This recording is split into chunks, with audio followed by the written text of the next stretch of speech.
Welcome to GK with Ritesh YouTube channel. आज हम देखेंगे वाईसीटी बुक में से हिस्ट्री के previous year questions.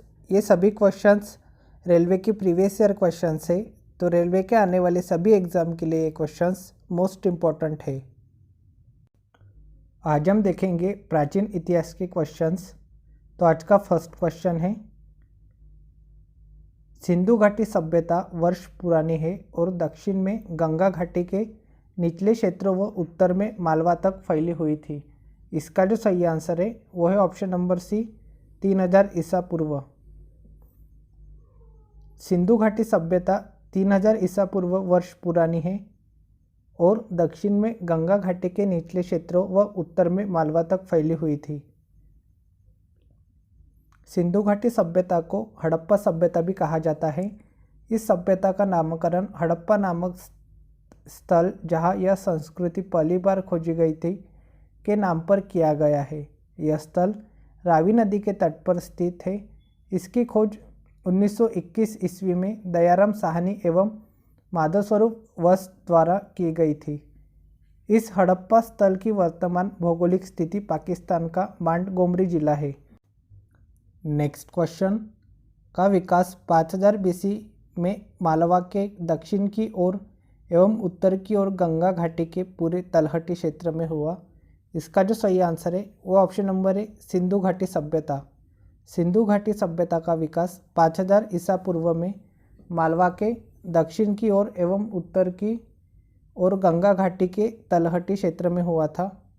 Next question, Harappa सभ्यता 2500 बीसी के आसपास विकास किया था, आज उन्हें हम क्या कहते हैं?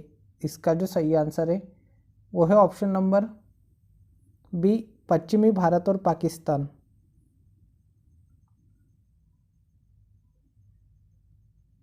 हड़प्पा सभ्यता 2500 बीसी के आसपास विकसित हुई थी। इस सभ्यता का विस्तार पश्चिमी भारत और पाकिस्तान में है। हड़प्पा रावी नदी के तट पर पाकिस्तान के मांडगोमरी जिले में स्थित है।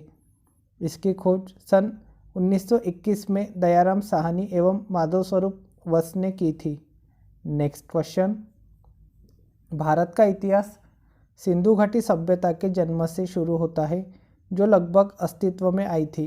इसका जो सही आंसर है ऑप्शन नंबर है 2500 ईसा पूर्व। भारत का इतिहास सिंधु घाटी सभ्यता के जन्म से शुरू होता है जो लगभग 2500 ईसा पूर्व अस्तित्व में आई थी। नेक्स्ट क्वेश्चन, सिंधु घाटी सभ्यता की सबसे महत्वपूर्ण विशेषता क्या थी? इसका जो सही आंसर है ऑप्शन नंबर सी, ईंट के बने भवन। सिंधु घाटी सभ्यता की सबसे महत्वपूर्ण विशेषता ईंट के बने भवन थे। यह विश्व की प्राचीन नदी घाटी सभ्यताओं में प्रमुख है। ईंटों का प्रयोग सभी हड़प्पा बस्तियों में किया गया था। नेक्स्ट क्वेश्चन, सिंधु घाटी सभ्यता है, इसका जो सही आंसर है ऑप्शन नंबर डी, कांस्य युगीन सभ्यता। सिंधु घाटी सभ्यता को कांस्य युगीन सभ्यता भी कहा जाता है। इस सभ्यता में पहली बार कांसा धातु का प्रयोग किया गया था जो तांबे और टीन का मिश्रण था। सिंधु सभ्यता के 1400 केंद्रों को खोजा जा चुका है जिसमें 925 केंद्र भारत में है। यह सभ्यता सिंधु और उसकी सहायक नदियों के आसपास विस्तृत थी। नेक्स्ट क्वेश्चन, सिंधु सभ्यता के लोग बनाने के लिए तांबे और टीन को मिश्रित करते थे। इसका जो सही आंसर है वो ऑप्शन नंबर बी, कांस्य। सिंधु सभ्यता के लोग कांस्य बनाने के लिए तांबे और टीन को मिश्रित करते थे। नेक्स्ट क्वेश्चन, निम्नलिखित में से कौन सा सिंधु घाटी सभ्यता का महत्वपूर्ण स्थान नहीं है? इसका जो सही आंसर है वो है ऑप्शन नंबर डी, आजमगढ़। निम्नलिखित में से आजमगढ़ सिंधु घाटी सभ्यता का महत्वपूर्ण स्थान नहीं है। सिंधु सभ्यता या सैंधव सभ्यता नगरीय सभ्यता थी। सैंधव सभ्यता के प्रमुख स्थल निम्न है, मोहनजोदड़ो, हड़प्पा, चन्हुदड़ो, लोथल, बनावली, धौलावीरा, राखीगढ़ी एवं कालीबंगन। अर्थात सिंधु सभ्यता में आजमगढ़ का कोई स्थान नहीं है। नेक्स्ट क्वेश्चन, मोहनजोदड़ो नाम का अर्थ में मुर्दों का टीला है। इसका जो सही आंसर है वो ऑप्शन नंबर डी, सिंधी में। मोहनजोदड़ो नाम का अर्थ सिंधी में मुर्दों का टीला है। सिंधी भाषा में मोहनजोदड़ो का अर्थ मृतकों का टीला है। यह दुनिया का सबसे पुराना नियोजित और उत्कृष्ट शहर माना जाता है। यह सिंधु घाटी सभ्यता का सबसे परिपक्व शहर है। यह नगर वर्तमान में पाकिस्तान के सिंधु नदी के किनारे स्थित है। इसका उत्खनन राखलदास बनर्जी ने 1922 ईस्वी में जॉन मार्शल के निर्देशन में की थी। नेक्स्ट क्वेश्चन, हड़प्पा के लोग निम्नलिखित भगवान में से किसकी पूजा नहीं करते थे? इसका जो सही आंसर है वो option number B, Vishnu. Harappa के लोग निम्नलिखित भगवान में से विष्णु की पूजा नहीं करते थे। मोहनजोदड़ो की एक मोहर पर स्वास्तिक चिन्ह तथा एक त्रिमुखी पुरुष को सिंहासन पर योग मुद्रा में बैठे दिखाया गया है, जिसे शिव का आदि रूप माना जाता है। इसके दाहिने तरफ हाथी एवं बाघ तथा बाएं तरफ गेंडा एवं भैंसे का अंकन है। हड़प्पा सभ्यता के लोग धरती को उर्वरता की देवी मानकर इसकी पूजा करते थे। पशु पक्षी जल वृक्ष सर्प अग्नि आदि की पूजा भी हड़प्पा सभ्यता में होती थी। हड़प्पा सभ्यता के लोग भगवान विष्णु की पूजा नहीं करते थे। नेक्स्ट क्वेश्चन, सिंधु घाटी सभ्यता के लोग की पूजा करते थे। इसका जो सही आंसर है ऑप्शन नंबर डी, पशुपति की। सिंधु घाटी सभ्यता के लोग पशुपति की पूजा करते थे। सिंधु घाटी सभ्यता एक नगरीय सभ्यता थी। सिंधु घाटी सभ्यता के लोग 3 मुख वाले देवता पशुपति की पूजा करते थे। सिंधु घाटी सभ्यता में विशाल स्नानागार मोहनजोदड़ो से प्राप्त हुआ है। सिंधु घाटी सभ्यता की भावचित्रात्मक लिपि दाईं ओर से बाईं ओर लिखी जाती थी। नेक्स्ट क्वेश्चन, धौलावीरा एक पुरातात्विक स्थान किस समयावधि से जुड़ी हुई है? इसका जो सही आंसर है वो ऑप्शन नंबर सी, सिंधु घाटी सभ्यता से। धौलावीरा एक पुरातात्विक स्थान सिंधु घाटी सभ्यता के समयावधि से जुड़ी हुई है। धौलावीरा गुजरात के कच्छ जिले में मनहर और मानसेहरा नदियों के बीच खादीर द्वीप पर स्थित सैंधव सभ्यता का एक नगर था। इसकी खोज 1967 to 68 ईस्वी में जेपी जोशी ने तथा उत्खनन 1990 से 91 में डॉक्टर RS बिष्ट के निर्देशन में हुआ था। नेक्स्ट क्वेश्चन, सबसे पुराना वेद है। इसका जो सही आंसर है ऑप्शन नंबर डी, ऋग्वेद। सबसे पुराना वेद ऋग्वेद है। ऋचाओं के क्रमबद्ध ज्ञान के संग्रह को ऋग्वेद कहते हैं। ऋग्वेद सबसे पुराना वेद है। इसमें 10 मंडल 1028 सूक्त एवं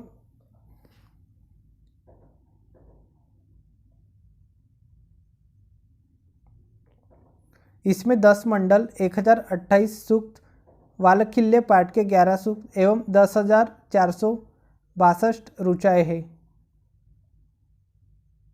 इस वेद की ऋचाओं के पढ़ने वाले पुरोहित को होत्रु कहते हैं। विश्वामित्र द्वारा रचित ऋग्वेद के 3रे मंडल में सूर्य देवता सावित्री को समर्पित प्रसिद्ध गायत्री मंत्र है। इसके 9वें मंडल में देवता सोम का उल्लेख है। नेक्स्ट क्वेश्चन, ऋग्वेद में ऐसे मंत्र हैं जिनमें अप्रमाणिक वालखिल्य भजन शामिल है। इसका जो सही आंसर है वो ऑप्शन नंबर बी, 1028। ऋग्वेद में ऐसे 1028 मंत्र हैं जिनमें अप्रमाणिक वालखिल्य भजन शामिल है। नेक्स्ट क्वेश्चन, ऋग्वेद में मंत्र है। इसका जो सही आंसर है वो ऑप्शन नंबर बी, 1028। ऋग्वेद में 1028 मंत्र है। नेक्स्ट क्वेश्चन, निम्नलिखित में से कौन सा वेद जादुई अनुष्ठानों और वशीकरण के बारे में बताता है?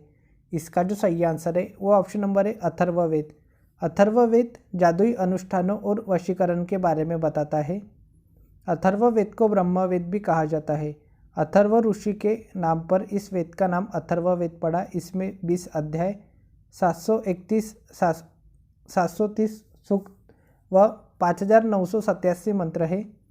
इसमें वशीकरण, जादू टोना, भूत प्रेतों व औषधियों से संबंधित मंत्रों का वर्णन है। काशी का प्राचीनतम उल्लेख अथर्ववेद में ही मिलता है। नेक्स्ट क्वेश्चन, निम्नलिखित में से कौन से वेद में संगीत का वर्णन है? इसका जो सही आंसर है ऑप्शन नंबर है, सामवेद में। सामवेद में संगीत का वर्णन है। सामवेद में गाई जा सकने वाली ऋचाओं का संकलन है। इसे भारतीय संगीत का जनक कहते हैं। इसके पाठकर्ता को उद्गाता कहा जाता है।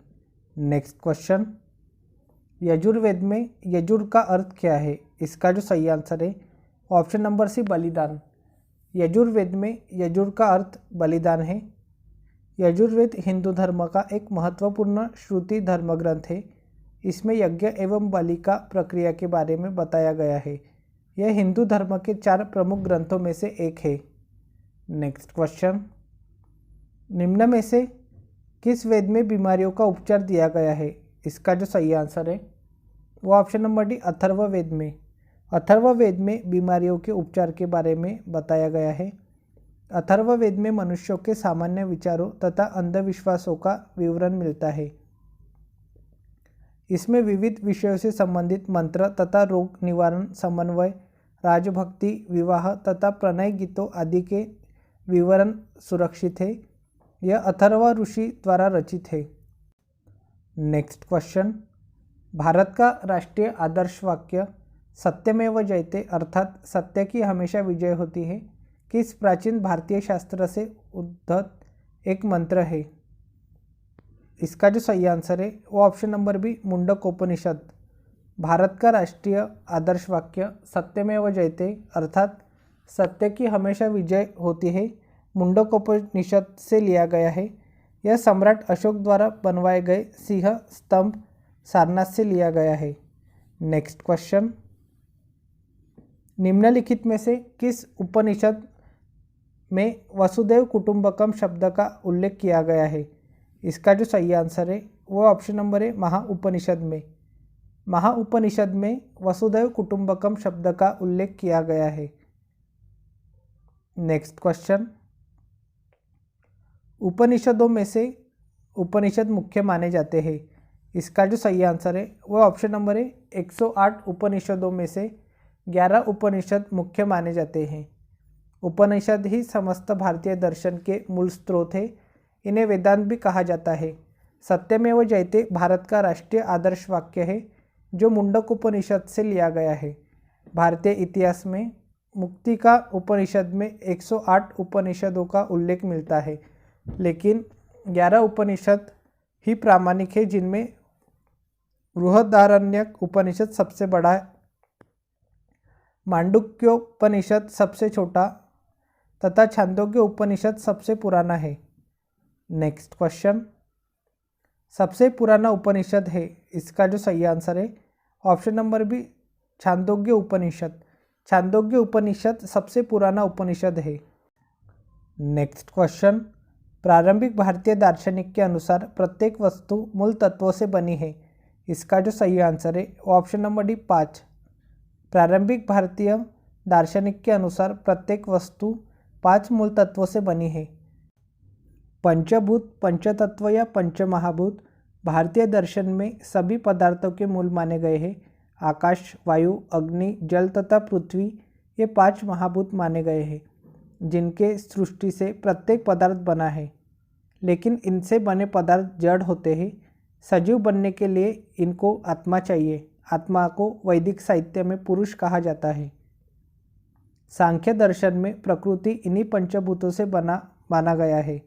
नेक्स्ट क्वेश्चन, कठोपनिषद में नचिकेता नामक एक किशोर और देवता के बीच हुई बातचीत दर्ज है। निम्नलिखित में से कौन से देवता नचिकेता से बात कर रहे हैं? इसका जो सही आंसर है वो ऑप्शन नंबर है भगवान यम। कठोपनिषद में नचिकेता एवं देवता यम के मध्य हुई बातचीत दर्ज है। यह कृष्ण यजुर्वेद शाखा का उपनिषद है। इस उपनिषद के रचयिता कट नामक आचार्य है। नेक्स्ट क्वेश्चन, आर्य संस्कृति के सर्वोच्च काल में गंगा घाटी के जनपद जो संख्या में थे महाजनपद बन गए थे। इसका जो सही आंसर है ऑप्शन नंबर है 16। आर्य संस्कृति के सर्वोच्च काल में गंगा घाटी के जनपद जो संख्या में 16 थे महाजनपद बन गए थे। 6ठी शताब्दी ईसा पूर्व में 16 महाजनपदों का उदय हुआ। ये 16 महाजनपद पूर्व में आर्य संस्कृति के सर्वोच्च काल में गंगा घाटी के 16 जनपद थे। इन 16 महाजनपदों का उल्लेख बौद्ध ग्रंथ अंगुत्तर निकाय तथा जैन ग्रंथ भगवती सूत्र से मिलता है। इन 16 महाजनपदों में मगध, वत्स, कौशल एवं अवंती सर्वाधिक प्रसिद्ध थे। प्राचीन भारत में राज्य या प्रशासनिक इकाइयों को महाजनपद कहा जाता था। नेक्स्ट क्वेश्चन, प्राचीन काल में अवध को किस नाम से जाना जाता था? इसका जो सही आंसर है वो ऑप्शन नंबर है कौशल। प्राचीन काल में अवध को कौशल नाम से जाना जाता था। 6वीं शताब्दी ईसा पूर्व में भारतवर्ष 16 महाजनपदों में विभाजित था। प्राचीन काल में अवध को कौशल नाम से जाना जाता था। वर्तमान में यह क्षेत्र फैजाबाद उत्तर प्रदेश में स्थित है। नेक्स्ट क्वेश्चन, पार्श्वनाथ जो एक क्षत्रिय और बनारस के राजा अश्वसेन के पुत्र थे वह जैन तीर्थकार बने। इसका जो सही आंसर है वो ऑप्शन नंबर है 23वें। अश्वसेन के पुत्र पार्श्वनाथ जैन धर्म के 23वें तीर्थकार थे। इनका प्रतीक चिन्ह सर्पफन था। जैन धर्म के प्रथम तीर्थकार ऋषभदेव आदिनाथ थे जिनका प्रतीक वृषभ था। नेक्स्ट क्वेश्चन, महावीर तीर्थकारों में अंतिम तीर्थकार माने जाते हैं। इसका जो सही आंसर है ऑप्शन नंबर सी 24। महावीर 24 तीर्थकारों में अंतिम तीर्थकार माने जाते हैं। महावीर 24वें एवं अंतिम जैन तीर्थकार थे। इनका जन्म 540 ईसा पूर्व में कुंडग्राम वैशाली में हुआ था। इन्हें जुरुम्बिक गांव के समीप रुजुपालिका नदी के तट पर साल वृक्ष के नीचे ज्ञान प्राप्त हुआ था। नेक्स्ट क्वेश्चन, त्रिरत्न की अवधारणा से संबंधित है। इसका जो सही आंसर है वो ऑप्शन नंबर बी और सी। त्रिरत्न की अवधारणा जैन धर्म और बौद्ध धर्म से संबंधित है। जैन धर्म के अनुसार त्रिरत्न है सम्यक दर्शन, सम्यक ज्ञान एवं सम्यक आचरण। बौद्ध धर्म के अनुसार त्रिरत्न बुद्ध, धम्म और संघ है। नेक्स्ट क्वेश्चन, निम्नलिखित में से अनुसरण किए जाने वाले धर्म एवं पवित्र पुस्तिका की कौन सी जोड़ी असंगत है? इसका जो सही आंसर है वो ऑप्शन नंबर सी जैन धर्म उपनिषद। यह जोड़ी असंगत है। जैन साहित्य का प्राचीनतम भाग आगम कहलाता है। जैन रचनाकारों ने पुराण काव्य, चरित काव्य, कथा काव्य, रास काव्य आदि ग्रंथों की रचनाएं की है। उपनिषद हिंदू धर्म के महत्वपूर्ण श्रुति धर्म ग्रंथ है। ये वैदिक वाङ्मय के अभिन्न अंग है। इनमें परमेश्वर, परमात्मा, ब्रह्मा और आत्मा के स्वभाव और संबंध का बहुत ही दार्शनिक और ज्ञान पूर्वक वर्णन किया गया है। नेक्स्ट क्वेश्चन, का जन्म 563 ईसा पूर्व में हुआ था और 483 ईसा पूर्व में 80 वर्ष की उम्र में उनकी मृत्यु हो गई थी। इसका जो सही आंसर है वो option number C Gautam Buddha. Gautam Buddha का जन्म 563 ईसा पूर्व में लुम्बिनी कपिलवस्तु तथा मृत्यु 80 वर्ष की अवस्था में 483 ईसा पूर्व में कुशीनगर उत्तर प्रदेश में हुई थी। नेक्स्ट क्वेश्चन, किस वृक्ष के नीचे रानी मायादेवी ने गौतम बुद्ध को जन्म दिया था? इसका जो सही आंसर है वो ऑप्शन नंबर ए साल का वृक्ष। साल का वृक्ष के नीचे रानी मायादेवी ने गौतम बुद्ध को जन्म दिया था। गौतम बुद्ध का जन्म 563 ईसा पूर्व में कपिलवस्तु के लुम्बिनी नामक स्थान पर साल वृक्ष के नीचे हुआ था। इनके पिता शुद्धोदन शाक्यगण के मुखिया थे। गौतम बुद्ध को 6 वर्ष की कठिन तपस्या के बाद वैशाख पूर्णिमा की रात निरंजना नदी के किनारे पीपल वृक्ष के नीचे ज्ञान प्राप्त हुआ था। नेक्स्ट क्वेश्चन, बौद्ध धर्म की नींव महान सच्चाइयों एवं अंगीय पद पर आधारित है। इसका जो सही आंसर है वो ऑप्शन नंबर डी। बौद्ध धर्म की नींव 4 महान सच्चाइयों एवं 8 अंगीय पद पर आधारित है। बुद्ध ने सांसारिक दुखों के संबंध में 4 आर्य सत्यों का उपदेश दिया। इसे संस्कृत में चत्वारि आर्य सत्यानि और पाली में चत्तरि आर्य सत्यानि कहते हैं। भगवान बुद्ध के 4 आर्य सत्य निम्न हैं। दुख, संसार में दुख है। दुख समुदाय, दुख का कारण है। दुख निरोध, दुख का निवारण है। दुख निरोध गामिनी प्रतिपदा, निवारण के लिए अष्टांगिक मार्ग है।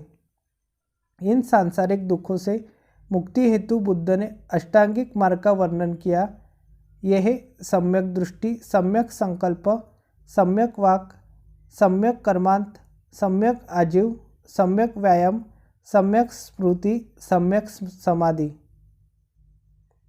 नेक्स्ट क्वेश्चन, निम्नलिखित में से कौन सा भगवान बुद्ध की 4 महान सच्चाइयों में नहीं है? इसका जो सही आंसर है वो ऑप्शन नंबर सी, यदि इच्छाओं से छुटकारा नहीं मिलता है तो दुखों से निवारण हो सकता है। ये भगवान बुद्ध की 4 महान सच्चाइयों में नहीं है। नेक्स्ट क्वेश्चन, त्रिपिटक पवित्र धर्म ग्रंथ कौन से धर्म से संबंधित है? इसका जो सही आंसर है वो ऑप्शन नंबर डी, बौद्ध धर्म से। त्रिपिटक पवित्र धर्म ग्रंथ बौद्ध धर्म से संबंधित है। बौद्ध साहित्य को त्रिपिटक कहा जाता है। ये पाली भाषा में रचित है। बुद्ध की मृत्यु के बाद उनकी शिक्षाओं को संकलित कर 3 भागों विनय पिटक, सुत्त पिटक और अभिधम्म पिटक में विभाजित किया गया है। यह पिटक शब्द का अर्थ होता है टोकरी। सुत्त पिटक, सुत्त का अर्थ धर्म उपदेश होता है। इस पिटक में बौद्ध धर्म के उपदेश संग्रहित है। इसमें बुद्ध के पूर्व जन्म की कथाएं भी है। विनय पिटक, इस पिटक में मठ में निवास करने वाले भिक्षु एवं भिक्षुनियों के दैनिक जीवन संबंधी आचार विचार एवं अनुशासन संबंधी नियम दिए गए हैं। अभिधम्म पिटक, इस पिटक में बौद्ध दार्शनिक सिद्धांतों का वर्णन है। नेक्स्ट क्वेश्चन, त्रिपिटक उपदेशों का सबसे पहला संग्रह है। इसका जो सही आंसर है वो ऑप्शन नंबर सी, बौद्ध धर्म।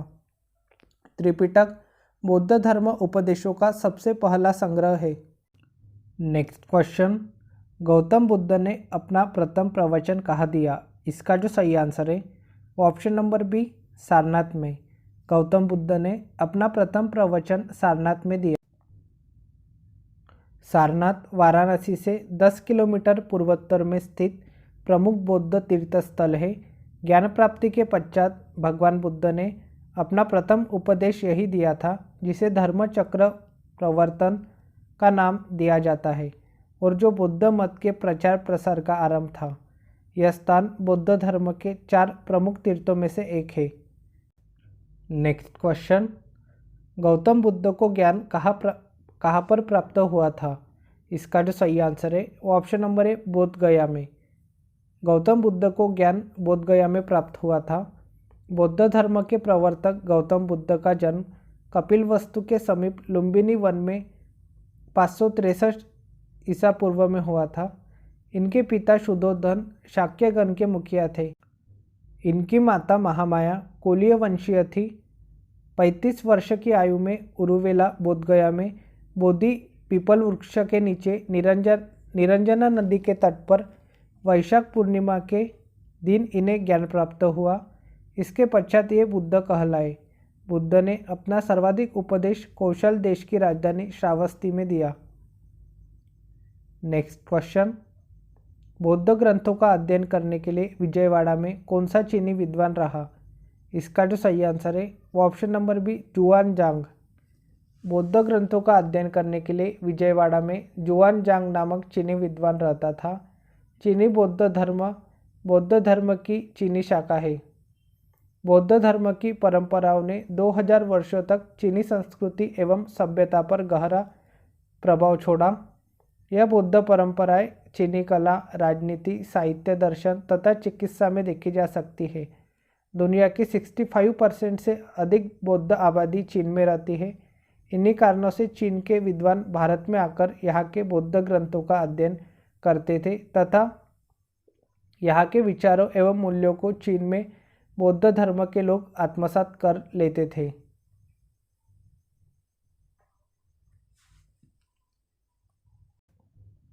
आज के लिए इतना ही। मिलते हैं नेक्स्ट वीडियो में। Thank you for watching.